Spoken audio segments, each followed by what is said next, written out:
özellikle pandemi sonrası, pandemi öncesi diyeyim, işlerimiz rutinindeydi. Yani çalışıyorduk ama bu kadar yoğunluk yoktu. Pandemiden sonra insanların yani %70, %80 oranında alım gücü düştüğünden sadece bizler değil, hem terziler hem bizler işlerimiz 2-3 kat daha arttı.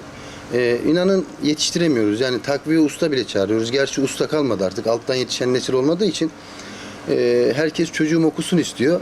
Ama sokaklar üniversite mezunu dolu maalesef.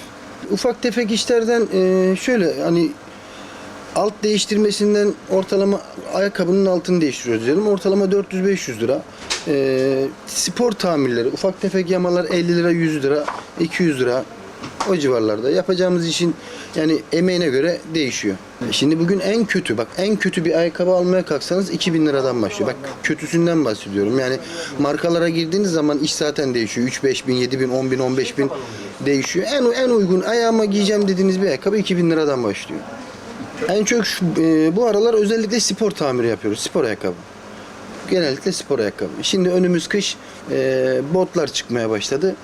Yavaş yavaş bota döneceğiz. Tabii şu an valizlerin artış sebebi de üniversite sezonu olduğu için işte fermuarları, çekme sapları, tutma sapları, kırılanlar, edilenler, valizlerde de bir yoğunluk var. Üniversite geçişi olduğu için şu an.